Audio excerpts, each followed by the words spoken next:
Bueno, quería hacer este video para hablar de un tema que muchos me han preguntado por redes sociales y es el oro. ¿Por qué el oro no se está comportando como un activo refugio sabiendo que estamos ya en un periodo de alta inflación a nivel mundial? Y quiero explicar esto brevemente porque hay mucha confusión con respecto al oro. Para empezar, el oro efectivamente ha tenido un mal desempeño en lo que va del año. Aquí podemos ver el oro cuando se mide en dólares estadounidenses en lo que va del año está negativo, es cierto, pero hay que recordar que el oro sigue siendo uno de los mejores activos en este milenio. Desde el 2000 al 2022 el oro ha tenido un rendimiento muy superior a muchos otros activos. Por ejemplo, ha superado al S&P 500, uno de los principales índices de Estados Unidos, ha superado al Dow, ha superado, si no estoy mal, también al Nasdaq. Por lo tanto, el oro, antes de tener este pobre rendimiento que ha tenido este año, tuvo un rendimiento increíble, como podemos ver en los últimos 20 años, donde se ha valorizado un 453%.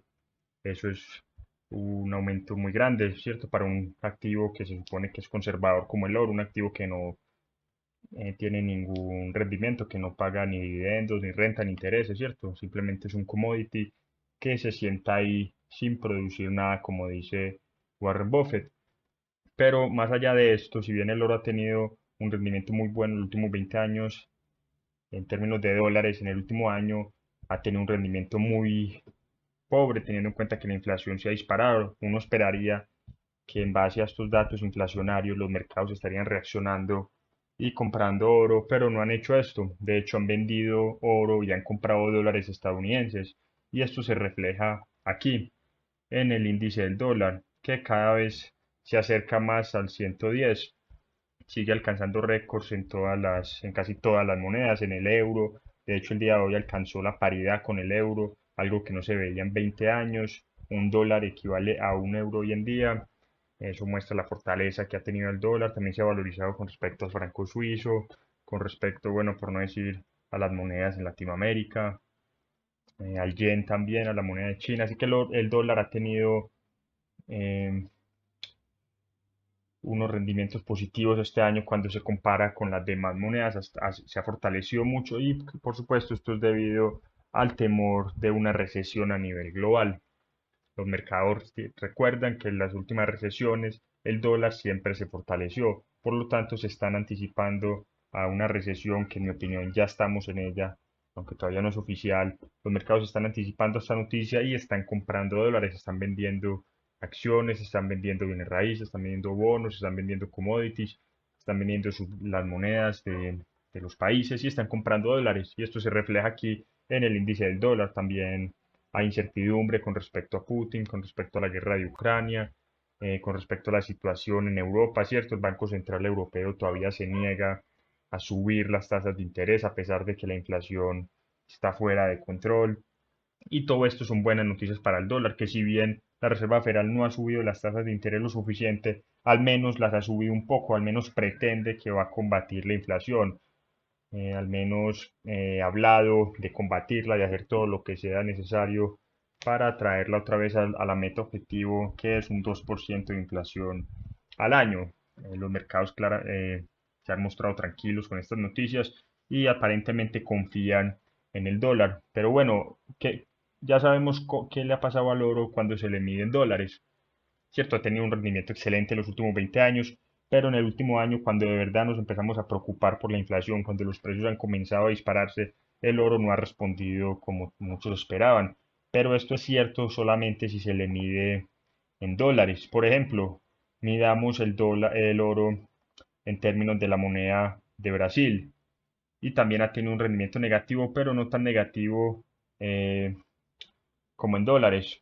Mirámosla más bien, por ejemplo, con el peso chileno. Y en el último año ha tenido un rendimiento positivo, se ha valorizado el oro con respecto al peso chileno un 25%, y sus rendimientos en los últimos 5 o 20 años han sido más que excelentes. Comparémoslo ahora con el franco suizo, una de las monedas más fuertes del mundo. En el último año se ha valorizado un modesto 2,76%, lo cual es creo que acorde a la inflación de precios que hay en este momento en Suiza, que es de un 2-3% más o menos. ¿cierto? Ahora comparémoslo, eh, a ver qué tenemos aquí, por ejemplo, con el peso colombiano. En el último año el oro se ha valorizado con respecto al peso colombiano más de un 11%. O sea, los que compraron oro en Colombia eh, lograron protegerse de la inflación. Obviamente les hubiera ido mejor si hubieran comprado dólares. El dólar se ha valorizado más que el oro. Eso explica por qué el oro en términos de dólares está negativo este año. Sin embargo, para los colombianos, para los que dependen del peso colombiano, los que viven en Colombia, tienen inversiones en Colombia o deudas en Colombia, fue una buena decisión haber comprado oro este año. Se ha valorizado un 11%. Vamos a ver qué otra moneda eh, encontramos aquí. De pronto el peso argentino en el último año se ha valorizado un 27%. De nuevo, hubiera tenido más sentido comprar dólares a principio de año, pero si compraste oro, igual lo hiciste bastante bien. Te has protegido en cierta medida de la inflación. Ahora, ¿por qué es importante entender esto? Recordemos que mueve al precio del oro. Uno cómo puede saber si el precio del oro va a tender a subir en el próximo tiempo o va a tender a bajar en una respectiva moneda. Y hay muchos factores, pero el factor más importante, el que determina realmente el precio del oro, son las tasas de interés. Las altas tasas de interés son malas para el oro, realmente son malas para todos los activos, pero para el oro en particular. Recordemos, el oro no paga ningún ingreso, no genera rentabilidad, no paga dividendos como las acciones, no paga renta como los bienes raíces, no paga intereses como los bonos. Por lo tanto, cuando las tasas de interés suben, las personas tienden a vender oro, porque si las tasas son de un 5%, si tienes oro, ese es tu costo de oportunidad de tener oro. Podrías estar obteniendo ese 5% si vendieras tu oro y compraras bonos, pero en su lugar prefieres tener oro. Por lo tanto, ese 5% es tu coste de oportunidad de tener oro. Así que cuando las tasas de interés son altas, el precio del oro tiende a ser bajo. Y esto explica por qué el oro ha bajado mucho en términos de dólares, ya que la Reserva Federal ha subido las tasas de interés y ha dicho que va a subir aún más las tasas de interés. Ahora, lo que muchos no entienden, la mayoría del mercado reconoce que las tasas de interés son muy importantes para el precio del oro. Lo que parece no entender es que las tasas de interés que importan no son las tasas nominales, sino las tasas reales, es decir, cuando descuentas la inflación. Digamos que la tasa de interés es del 50%, como en Argentina. De nada afecta esto al precio del oro, una tasa de interés tan alta, cuando la inflación es del 60%. Es decir, si vendes tu oro y compras pesos argentinos y metes esos pesos a un banco o compras un bono denominado en pesos argentinos, sí vas a obtener una rentabilidad nominal del 50%, pero una vez reste la inflación, vas a perder 10% de tu poder adquisitivo porque la inflación en Argentina es de alrededor de un 60%. Así que no tiene sentido vender oro, comprar pesos y ahorrar en pesos o comprar bonos en pesos o comprar inversiones en pesos argentinos. Tiene más sentido conservar el oro que va a mantener con el paso del tiempo, como hemos visto en estas gráficas, como podemos ver aquí, el oro va a conservar al menos su poder adquisitivo. Así que son las tasas de interés reales, no las nominales, las que afectan el precio del oro. En este momento, si miramos las tasas en Estados Unidos, por ejemplo, esta gráfica que tengo aquí es de febrero, no está pues actualizado, hoy estamos a julio, pero es muy similar, es muy parecida a la actual. En este momento sí, las tasas nominales en Estados Unidos en dólares son positivas, como esta de febrero no está actualizada, pero son de alrededor de un 1,75%, casi un 2%, la tasa de los fondos federales, que es la tasa que fija prácticamente la Reserva Federal. Digamos que es de un 2%, la tasa de interés en dólares, la mínima es de un 2%, sí, es una tasa positiva, digamos que en teoría representa el costo de oportunidad de tener oro. El problema es que la inflación de precios se acerca a un 9% en la actualidad, como vemos en esta flecha, es muy superior a esta roja de aquí. Por lo tanto, no tiene sentido que el oro en términos de dólares esté bajando de precio. Ahora, la lógica de esto, la razón, la explicación que le veo yo a esto, es que los mercados esperan que muy pronto la inflación baje, esta flecha que vemos aquí baje a medida que esta flecha suba y en un futuro no muy lejano los mercados esperan que esta flecha roja esté más alta que esta flecha de aquí. Por lo tanto, los mercados esperan que la tasa de interés en Estados Unidos, si bien hoy en día es negativa en términos reales, en un futuro próximo va a ser positiva. Eso es lo que nos dice un precio del oro negativo en lo que va del año. El precio del oro ha bajado en lo que va del año porque los mercados esperan que muy pronto las tasas de interés en términos reales van a ser positivas en Estados Unidos, y unas tasas reales positivas son malas para el precio del oro porque puedes obtener una rentabilidad real que supera la inflación con otro activo.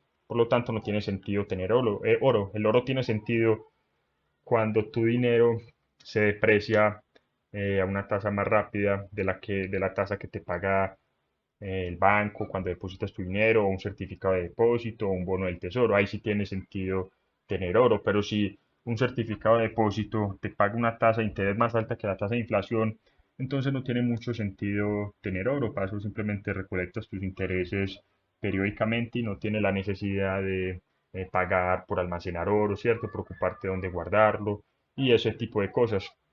Así que una vez entendiendo esto, la pregunta es, ¿los mercados se están equivocando al pensar que la Reserva Federal va a lograr subir esta tasa de interés lo suficiente como para que la inflación caiga? Si bien los mercados creen que sí, si bien los mercados creen que la inflación está bajo control, que es algo temporal, que se debe a factores externos como Putin o las consecuencias de la pandemia que sufrimos hace poquito, yo no creo que sea así. Creo que la inflación va a seguir empeorando. La Reserva Federal no puede subir las tasas de interés. Las tasas de interés en Estados Unidos van a seguir siendo negativas en términos reales por mucho tiempo, y es muy fácil entender por qué esto va a ser así, porque la Reserva Federal no va a poder realmente subir las tasas de interés a un punto en el que tenga algún efecto contundente en la inflación, y es por la cantidad de deuda masiva que tiene el gobierno federal. La Reserva Federal no puede permitirse subir las tasas de interés lo suficiente porque el gobierno federal eh, se vería obligado a enfrentarse a una dolorosa bancarrota. Las personas también están endeudadas a niveles masivos, las empresas también. Estados como California, Hawái, Nueva York y muchos otros están endeudados a niveles récords. Si las tasas de interés suben, el costo de intereses de estas deudas suben y muchos de esos estados se verían obligados a entrar en default. Por lo tanto, la Reserva Federal no puede permitirse esto, puede subir las tasas lo suficiente, puede subirlas, por ejemplo, aquí en el 2018 la Reserva Federal comenzó a subir las tasas de interés, habló de que iba a cancelar su programa de expansión cuantitativa, que había sido un éxito, que iba a normalizar su hoja de balance, que iba a normalizar la política monetaria, y lo logró por un tiempo, es decir, logró subir las tasas al menos hasta un 2,25%, pero en ese entonces el mercado comenzó a colapsar, la economía de Estados Unidos se dio cuenta que no iba a ser capaz de soportar esas tasas de interés, que seguían siendo muy bajas, es decir, en términos históricos una tasa de interés de un 2,5% sigue siendo increíblemente baja, sigue siendo una tasa que estimula la economía, pero para la sobreapalancada economía de Estados Unidos resulta que un 2% es una tasa de interés muy alta, que el gobierno federal no puede pagar su monstruosa deuda si estas son las tasas de interés, los estados tampoco, las corporaciones tampoco, las empresas tampoco, el mercado de valores no lo soportó, y por lo tanto comenzaron a colapsar los mercados, más que nada el mercado repo, el mercado interbancario, que es donde negocia el Banco Central con los demás bancos comerciales. Este mercado comenzó a colapsar y la Reserva Federal casi que de inmediato reaccionó, volvió a bajar las tasas de interés a un 0%, volvió a reanudar su programa de compra de activos, expansión cuantitativa, y volvió a retomar su política monetaria poco convencional, que es la que seguía hasta hace muy poco.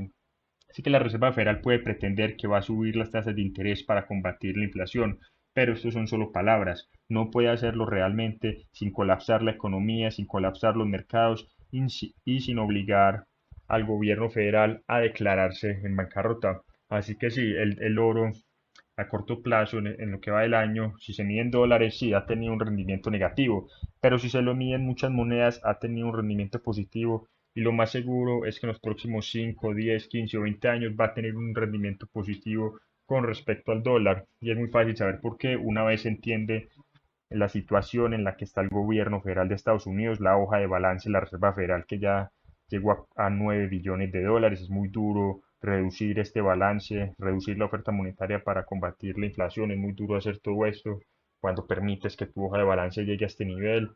Es muy duro sacar las tasas de interés de un 0% a un nivel más normal como un 5 o un 6%. va a ser muy duro para la Reserva Federal combatir una inflación tan alta. Lo más seguro es que la inflación siga aumentando. Así que a largo plazo lo más seguro sigue siendo tener oro. Si a corto plazo, si vives en un país como Colombia, como Argentina, como Chile, es mejor tener dólares que oro. Pero es a corto plazo y uno no sabe ese corto plazo cuándo va a terminar. En algún momento los mercados van a despertar y se van a dar cuenta que Estados Unidos está en una posición muy peligrosa, la misma situación que se encontró Grecia en su momento, que se encontró España, que se está encontrando en este momento Sri Lanka. Así que los mercados en algún momento van a despertar, el índice del dólar va a empezar a colapsar. Recordemos, esto ya ocurrió en los 70, en los 80, hasta que apareció Paul Volcker y rescató al dólar. Pero hoy en día la Fed no puede implementar las políticas que implementó Volcker en ese entonces. En ese entonces la deuda de Estados Unidos era menor, Estados Unidos no tenía déficits comerciales como ahora, sino que tenía superávits comerciales, la economía era mucho más sana, la deuda era mucho menor, por lo tanto Volcker pudo permitirse subir las tasas de interés. Hoy en día Powell no puede hacer eso, el presidente de la Reserva Federal actual no puede hacer eso sin colapsar la economía completa. Y eso es lo que quería hablar en este video. Seguiré hablando de estos temas en un futuro. Recuerden que pueden escribirme por redes sociales si quieren que hable de algún tema en particular o por Telegram. Recuerden también que tenemos un curso de oro donde explicamos todos estos temas. Realmente es más un curso sobre macroeconomía, política monetaria e historia bancaria que sobre oro. La inversión en oro la explicamos creo que en uno o dos módulos. De resto, los otros 6, 7 módulos es pura economía, pura historia monetaria, pura eh, historia sobre el petrodólar, sobre Bretton Woods, sobre la Gran Depresión, incluso sobre Zimbabue. Hay un módulo completo sobre la historia de Zimbabue, que creo que es muy importante porque en el futuro vamos a tener más casos como los de Zimbabue, sobre su hiperinflación. Así que estamos pendientes en un futuro, espero estén pendientes de estos videos. Voy a tratar de seguir haciendo reportes semanales de forma seguida y nos vemos en un próximo video.